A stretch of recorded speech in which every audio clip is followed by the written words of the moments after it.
Wow.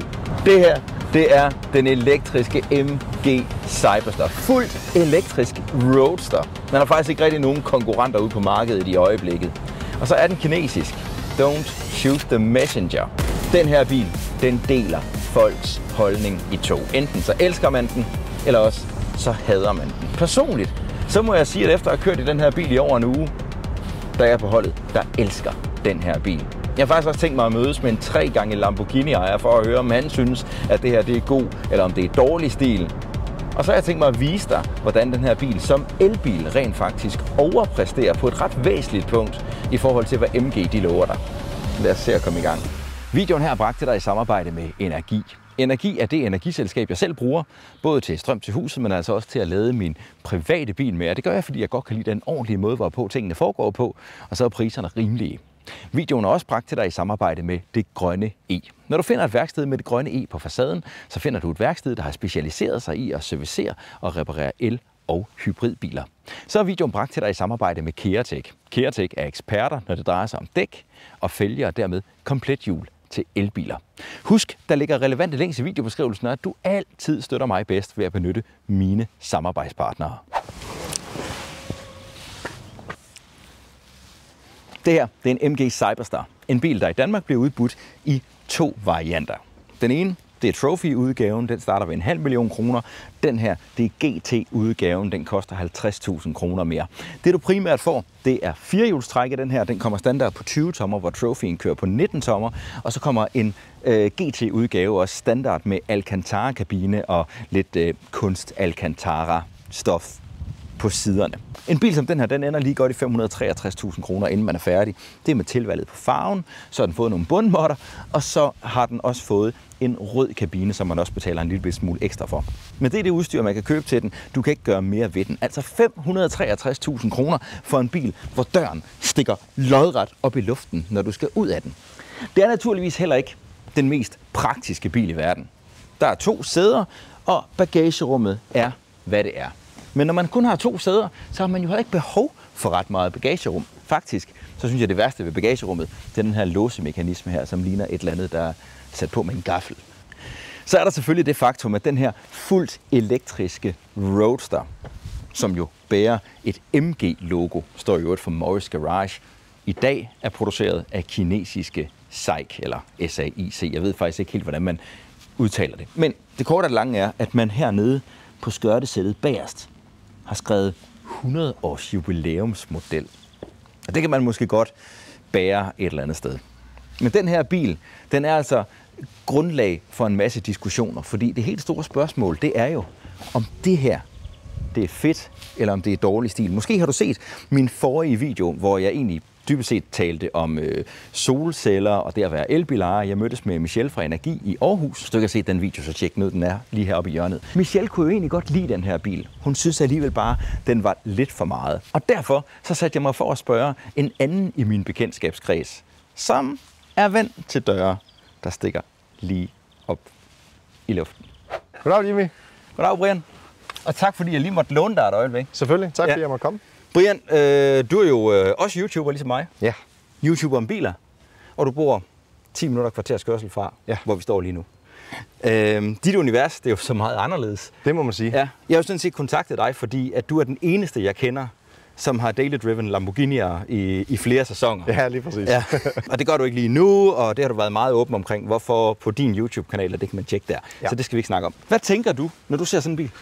Jamen, jeg tænker, wow.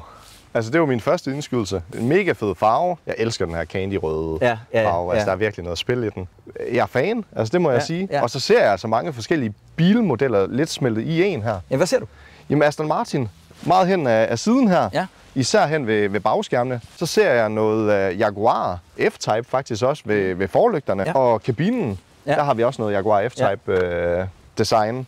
Og så ser jeg faktisk noget Toyota GT86 over selve forkofangeren. Ja. Og især lige det stykke her, der synes jeg... Det har jeg ikke tænkt over, men jeg kan godt se, hvad du siger nu. Jeg synes virkelig, det minder om GT86'eren der. Den her bil. Ja. Elektriske Lamborghini-døre. Ja, det er fedt. Okay, det synes du? Ja, jeg synes, det er mega fedt. Okay. Jeg er total fan. Altså, en af de første gange, vi mødes, Jimmy, der ser du mig i en guld BMW E36 med Lamborghini der. Altså, jeg tror ikke, var du fyldt 18 på det tidspunkt? Ja, jeg var lige fyldt 18, ja. Det er jo ikke nogen hemmelighed. Jeg er omkring 15 år ældre end dig, men det er et af de første minder, jeg har med dig. Ja. Der er jo andre, der siger, at det her det er forbeholdt Lamborghini. Jamen, det er der sikkert. Der er også mange, der synes, det er forkert at smide Lamborghini der på en Lamborghini, der ikke er en V12'er. Ja. Altså, jeg har det sådan lidt, er det fedt til bilen, så gør det da. Jeg synes bare, det er fedt, når folk tør tage springe og skille sig lidt ud og være anderledes. Og sådan noget der, jeg synes der er ikke noget federe, end at stå og kigge på en dør, der bare står og stritter op i vejret. Altså, jeg synes virkelig, det er fedt. Så det her er jeg totalt fan af. Ja. Og så er det elektriske døre. Ja. Altså, hvor Lamborghini, det er en gasstøddæmper, der sidder og styrer det, og det fungerer også ganske fint. Der er jo noget med, at man tiltrækker sig en masse opmærksomhed med sådan en dør, ikke? Ja, og det er det skal. Ja, er det også fedt i sådan en bil her? Ja, det synes jeg. Ja, okay. Også fordi bilen kan bære det. Det er en topersoners bil. Altså, det er en lille sportsvogn. Hvis man skal have Lamborghini-døre på en bil, så er det da sådan noget her. Og det er jo bare lige værd til det i dag. Altså, den bil her er jo skabt til sådan noget værd her. Altså, hvis man så lige anskuer bilen sådan lidt bagfra, ikke også? Altså, jeg synes, det er totalt GTA-bil. Ja. Hvad siger du til blinklysene der? Altså, du ved, pilene? Jamen, jeg synes, det er meget fedt. Okay. Altså, det er anderledes, og jeg synes det er meget sjovt. Fed lille detalje. Og det er jo ikke nogen hemmelighed. Vi to har været ude at køre i den. Ja. Den sidste Lamborghini, du havde, det var en Aventador med 12 cylinder. Ja, har den altså stadig. Ja, du har den jo faktisk endnu, men du vil gerne sælge den, hvis meget gerne. Hvad tænker du om, at det her det så er en elbil, at den ingenting siger, og du kan tage taget ned? Jamen, jeg er jo fan af, at man kan tage taget af. Ja. Og jeg vil også lige, inden vi lige går videre, Jimmy, så vil jeg sige, hvor kabinen, hvor popper den lige i øjnene, når taget kommer af, og dørene kommer op. Ja. Altså, og der er jeg sådan lidt splittet, ikke? Fordi jeg kan jo godt lide lyd. Altså, jeg har altid sagt, at 80% af oplevelsen for mig i en bil, det er lyden, der skaber den oplevelse. Der er også noget med gearskiften og sådan noget. Det er nemlig det, du ved. Altså, der er bare helheden i, at man mærker sjælen i bilen med et gearskift og noget lyd, du ved, og noget glæde, der er nogle smil, der kommer, når den står en forkert prut, eller en rigtig prut, kan man sige. Og det gør det her jo ikke. Nej. Men vi har været ude at køre i den, og jeg vil sige, når du accelererer i den, altså, du får et sus i maven, og det gør du jo også i en Lamborghini eller en anden sportsvogn med en motor i. Ja. Men den trækker på en helt anden måde, det her. Ja. Og det er sådan helt... Det er faktisk lige før, man faktisk kan få kvalme, fordi den trækker så hårdt. Ja. Men det er fedt. Altså, jeg kan virkelig godt lide det. Skulle man mangle noget, så er det måske lige gearskiften, hvor du kan mærke sjælen i bilen. Men så er vi også over i en anden verden. Og jeg tror også, man skal passe på med at blande det lidt for meget sammen. Altså, tag det her for, hvad det er, en elbil. Og den er lidt bouncy på vejen, men den ligger stadig. Altså, lidt mere GT-bil-agtigt. Ja, præcis. Ja. Men man sidder fantastisk i det, når man har en fed fornemmelse, og jeg er virkelig fan. Altså, jeg kunne sgu godt lide det, og ærligt, så kunne jeg godt finde på selv at ligge og køre rundt i sådan en. Jeg synes, det er en fed vogn. Jeg skal ikke lægge ordene i munden på dig, men du synes, det er god stil, det her? Ja, jeg synes, det er fedt. Jeg synes, det er mega fedt. Og hvis jeg var ude og køre den her, og var ude og handle og lige poppede dørene op, så ville jeg da bare stå med det fedeste smil. Så I forhold til her. Bilen holder altså, ifølge Brian. Og jeg er enig. Om aftenen er bilens lygtesignatur også en ægte sportsvogn værdig, og bilen virker generelt robust, når du kører den. Praktisk er den naturligvis ikke, men bagagerummet er hæderligt, og der optages ikke bagageplads, når den trælags kalesje tages ned. En anden ting, der jo faktisk er super fedt ved bilen her, det er, at de her døre, når de åbner op, faktisk ikke tager ret meget plads ud til siderne, og ud over det, så sidder der jo de her måske knap så kønne, ligesom parkeringssensorer på dørene, der også gør, at den ikke lige åbner op i noget. Jeg synes faktisk, det er super smart. Jeg kunne godt tænke mig at tage en lille smule teknik, for bilen her, den bygger jo på en dedikeret elbilplatform. Det er dybest set den samme platform, som man også har brugt til MG4'en, som jo altså faktisk er en ret velkørende bil. Der ligger et traktionsbatteri hernede i bunden. I den her bil, der har traktionsbatteriet en bruttokapacitet på 77 kWh og en nettokapacitet på 74,4 kWh. Det er nok til at give den her GT-udgave en WLTP-opgivet rækkevidde på 443 km. Det tester jeg om lidt, når jeg kommer til blandt andet at køre en Odense Challenge. Men hvis du tager Trophy-udgaven, som altså kun er baghjulstræk, så har den faktisk en WLTP-opgivet rækkevidde på 507 kilometer. Så der giver du alligevel køb på noget. Om det betyder så meget i en bil som den her, det tror jeg egentlig ikke, det gør. Batteriet, det er en koboltholdig kemi, og det er en 400 volts arkitektur. Det betyder altså, at bilen den AC-lader på 3 faser, 11 kW, men DC-lynopladning, det går knap så hurtigt, som jeg måske havde forventet af et batteri af den her størrelse og den her kemi. Den er nemlig opgivet til at gå 10-80% på lige omkring 38 minutter, i øvrigt med et peak på 144 kW. Men man kan jo blive positivt overrasket. Hint, jeg tester det. i den her video. Det betyder også, at der på bagakslen altid ligger en permanent magnetmotor. I en MG Cyberstar, så er det en 340 hestes motor, der ligger på bagakslen. Det er også at sige, at det er den samme motor, der ligger på bagakslen i en Trophy-udgave, som det er i GT-udgaven. Her i GT-udgaven, der er man firehjulstræk, det vil sige, at man har suppleret op med en motor mere. Permanent magnetmotor på bagakslen, men altså også permanent magnetmotor på forakslen. Følger du ofte mit indhold her på kanalen, så er du klar over, at permanent magnetmotorer, dem er der rigtig mange, der bruger, fordi de er super energieffektive. Det er op omkring 97% af den energi, der bliver trukket ud af traktionsbatteriet, der bliver til bevægelsesenergi. Men bagsiden ved en permanent magnetmotor, det er, at den her motor består dybest set kun af 2 dele. Der er en rotor og en stator. Statoren, det er ligesom motorhuset, og rotoren, det er den bevægelige del i motoren. Og inde i rotoren, der sidder der nogle lange magnetstænger. Og de her magnetstænger, dem skal man selvfølgelig producere, dem skal man mine efter, de her materialer, man miner efter, det er ikke noget, man lige finder på et hvert gadehjørne, og derfor så gør det lidt bekosteligt, samtidig med, at det er lidt noget griseri. Men der er så mange, der bruger de her motortyper, fordi de er så energieffektive. Bagsiden ved en permanent magnetmotor, det er så også bare, at hvis du ikke tilfører et roterende magnetfelt, altså strøm, energi til motoren, så vil de her magneter jo altså bare låse motoren. Og det har man på en helt særlig måde hos MG valgt at løse, lidt som man kender fra sin cykel eventuelt. Ja, det er nemlig sådan, at der sidder sådan en one-way clutch mellem forhjulene og den forreste permanent magnetmotor. Det svarer lidt til, at når du kører på din cykel og holder op med at træde rundt og bare lader den løbe, for eksempel ned ad bakke, jamen så løber hjulene bare rundt. Og hvis du så træder til, så griber den igen i cyklen, og så giver det fremdrift. Den her bil, den har 510 hestekræfter, og det skulle altså være nok til, ifølge MG, at den her bil under optimale forhold vil gå 0-100 km i timen på 3,2 sekunder. Det er alligevel rimelig snabt. En anden ting, der er værd at bemærke, det er, at en MG Cyberstar altid kommer, i Danmark i hvert fald, standard med varmepumpe. Ellers vil jeg bare lige ganske kort gennemgå nogle tekniske ting omkring kabinen her. Layoutet er 3 skærme her, meget førerorienteret, det er egentlig super fedt. Det er bare ikke super fedt, at det halve af de 2 yderste skærme, det bliver dækket af retskransen. Noget andet, der ikke er super fedt, det er bilens software. Det er simpelthen død elendigt. Lidt som man kender fra andre MG-biler. På den venstre skærm herover, der har du dit navigationsanlæg, som ikke har ruteplanlægning, det vil sige, at den indlægger ikke ladestop, og den giver dig heller ikke et estimat af, hvor meget strøm du kommer frem med til din opladning eller til din destination. Til gengæld så har du via bilens højre skærm herover mulighed for at indstille, at bilen skal kunne prækonditionere batteriet, både når du skal ud og køre, så du har tilstrækkelig varme i batteriet for, at bilen den kan yde optimalt, men altså også for, at du, når du navigerer mod en DC-lader, rent faktisk får prækonditioneret batteriet, så den har lidt af de her funktioner. Du kan også ændre lidt på layoutet, og i det hele taget, så er hele betjeningen af det her system fuldstændig håbløs. Når du for eksempel skal skrue op og ned for radioen, som kører på den venstre skærm, så er det med den højre knap, og den venstre knap her på rattet, den styrer din fartpilot, hvor alle de sådan mere avancerede indstillinger til fartpiloten styres fra centerskærmen her nede i midten, hvor du altså også har dit klimaanlæg. Så er der bilens app, som ikke er håbløs, men den virker måske en smule gammeldags, men igen, så kan man måske argumentere for, at det heller ikke er den her slags dyder, den her slags kvaliteter, man går efter i en bil som den her. Så kan du se de her 2 skiftepadler, der er bag på rattet. Med den højre skiftepadel, der styrer du bilens køremode. Der kan du vælge mellem komfort, du kan få sport, og så er der sådan en custom indstilling, en individual indstilling, om man vil. Og så har du faktisk den her røde super sport knap. Jeg synes, det er sådan et lidt fjollet navn til knappen, men den gør det, den skal. Fordi når du kører i komfort for eksempel, så kører bilen permanent baghjulstræk. Det vil sige, at selvom du jogger speederen i bund, så er du kun baghjulstræk, og det begrænser selvfølgelig noget af effekten, når den forreste motor ikke også trækker. Men i sport, og ikke mindst i supersport, så lukker den altså op for alle ponyerne, og du kører faktisk med permanent firehjulstræk. Udover det, så er det også, at styretøjet bliver påvirket. Det bliver en lille bit smule tungere, hvis det er sådan, du kører i sport, og i den her custom eller individual indstilling, der kan du så sætte det hele op, som du gerne vil have det. Men det påvirker altså ikke bilens undervogn på nogen som helst måde. Den er fuldstændig statisk. Så er jeg kommet bag rattet i MG Cyberstar.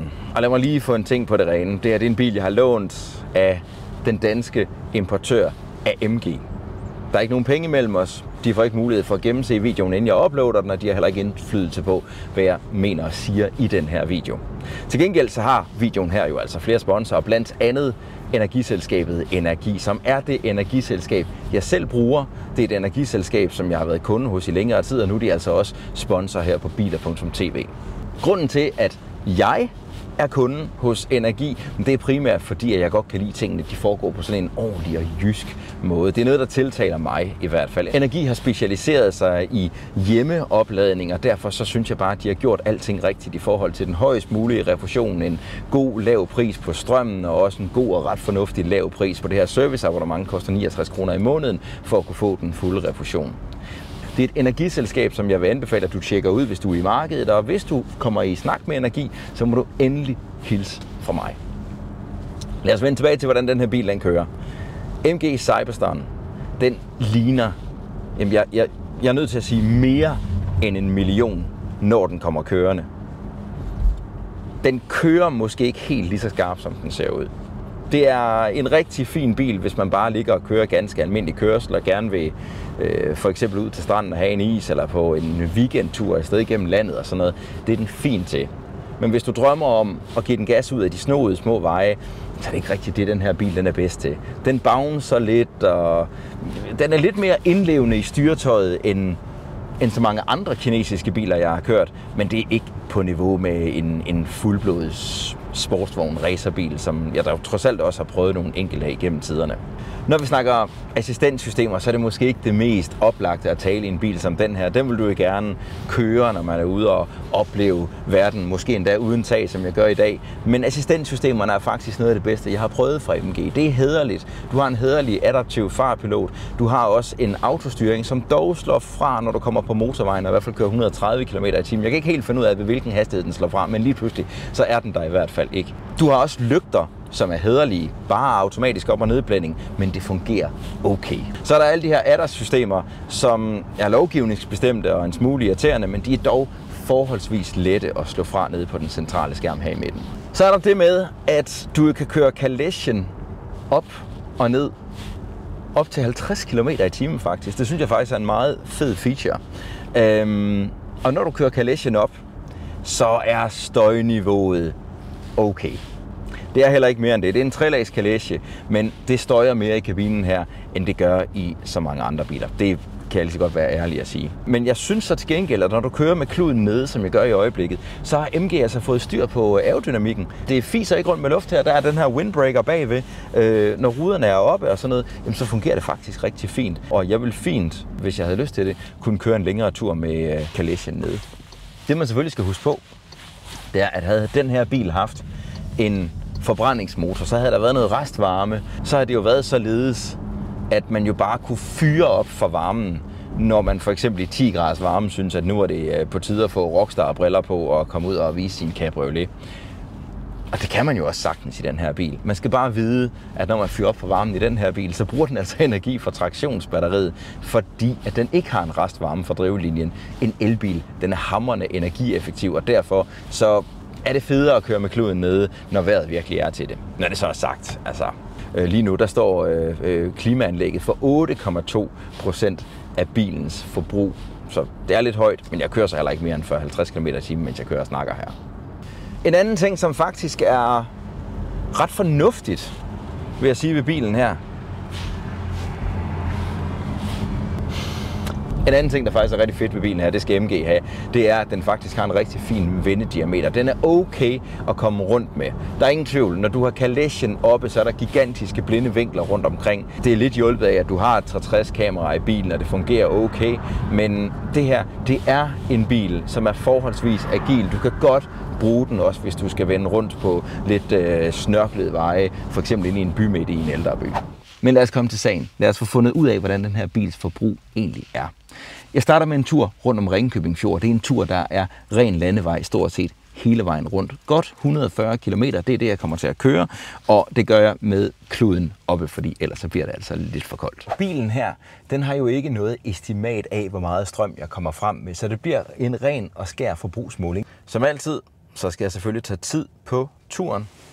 Stopuret, det er startet her. Så kører vi. Og vi skal selvfølgelig lige have nulstillet os langtryk her. Så kører vi.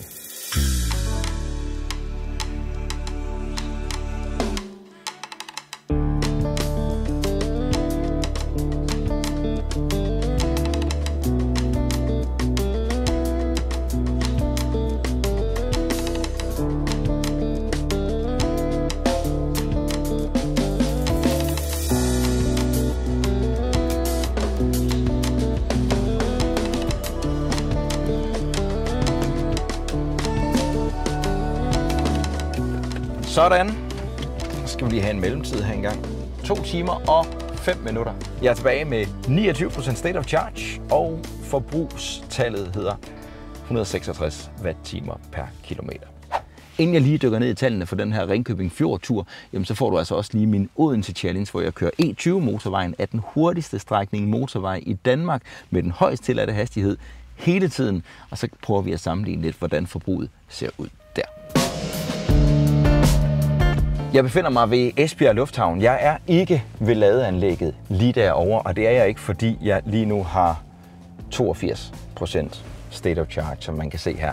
Det har jeg, fordi jeg har lavet det i nat. Jeg har lige kørt en afkørsel i den gale retning for at få lidt strøm af, og det betyder jo også, at jeg har fået lidt varme i batteriet, og det vil give mig et mere reelt billede af, hvad bilens rækkevidde reelt er. Jeg skal jo lave den her Odense Challenge, hvor jeg også i den her bil nok er en lille bit smule udfordret af bilens software, som altså ikke er voldsomt imponerende. Til den her video, så kører jeg sådan lidt på slump. Jeg kommer til at bruge min erfaring i stedet for, og om jeg kommer til at lade på turen, det formoder jeg.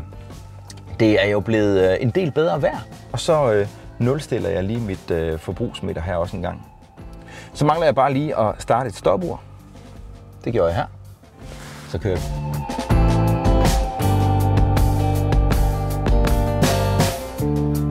Så befinder jeg mig på en rasteplads på min rute. Jeg har stadigvæk 75% state of charge, og jeg har tænkt mig at lave sådan en 0-130 mål. Jeg har min racebox her. Der er ikke så meget plads, så jeg sætter den kun lige op til lejligheden. Så sætter jeg bilen i Supersport. Så skulle jeg have den fulde effekt i 510 hestekræfter til min rådighed. Men lad os prøve. Raceboxen sidder klar i forruden. Jeg har venstre fod på bremsen. Højre fod nede. 3, 2, 1, go. Wow! Jeg har knald på. Det var den ikke længere om. Går lige tilbage i comfort mode her. 0-100. Ikke så hurtigt som MG lover. 3,75. 0-130. 5,79. God gas. At accelerationen ikke nåede de fabriksopgivende tal, kan skyldes, at jeg ikke aktiverede den aktive termostyring af batteripakken for at passe på mit forbrug. Så er jeg landet ved drejebænken, afkørsel 50. Der er lige en mellemtid her. En time og 8. Der har faktisk været en del trafik på turen, mere end jeg lige havde regnet med. Jeg har 39% state of charge tilbage. Så nu vender jeg om, og så kører jeg den modsatte vej igen.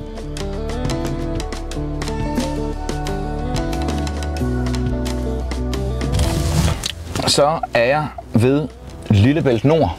Lige få en mellemtid. 1,33. Jeg er på 24%, og jeg tænker, at jeg lader lige til 40, så har jeg i hvert fald rigeligt til at nå tilbage til Esbjerg.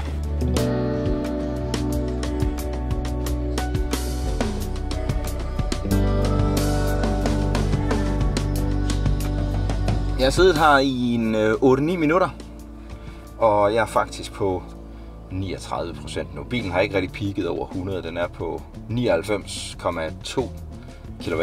Jeg siger, at jeg trækker stikket ved 40. Det er enten på nu. Lad os køre.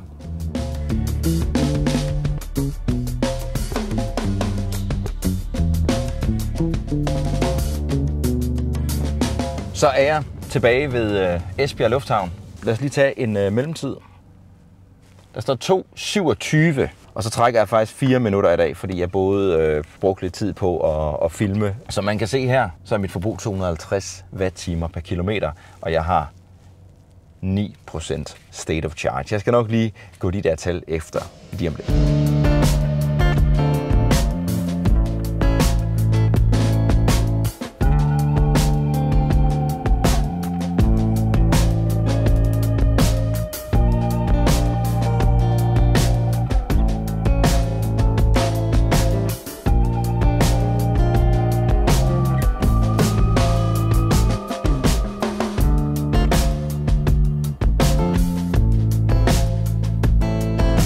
32 minutter og 10 sekunder fra 10 til 80%. MG, de lover 38 minutter. Det er altså noget af et understatement fra MG, men jeg mener faktisk, det var det samme, jeg oplevede første gang, jeg testede en MG4. Lad os også lige springe ud i tallene, og lad os starte med turen rundt om Ringkøbing Fjord. Jeg har lige regnet lidt på det her, så jeg har lige mine noter her.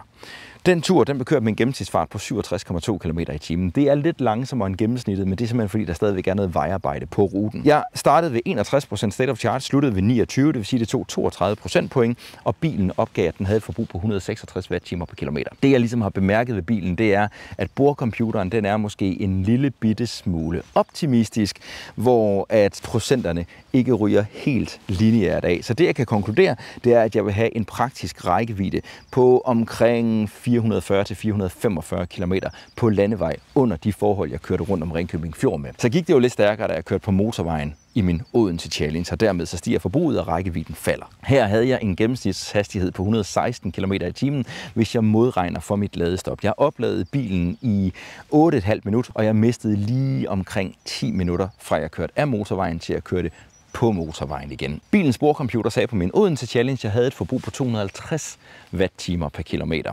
Og jeg mistede alt i alt lige omkring 90% state of charge ved at køre turen, og det giver mig en praktisk rækkevidde i en Odense Challenge, igen under de forhold, jeg kørte turen under, på lige over 290 km/h.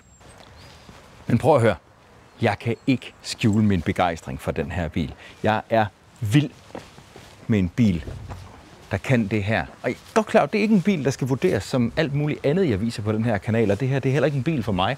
Den har ingen bagsæder. Det er for mig meget irriterende, at jeg ikke kan have hele familien med ud og få en is, for eksempel. Og man kan også godt måske rynke lidt på næsen af, at det her det er en kinesisk bil, der har et meget britisk logo på snuden.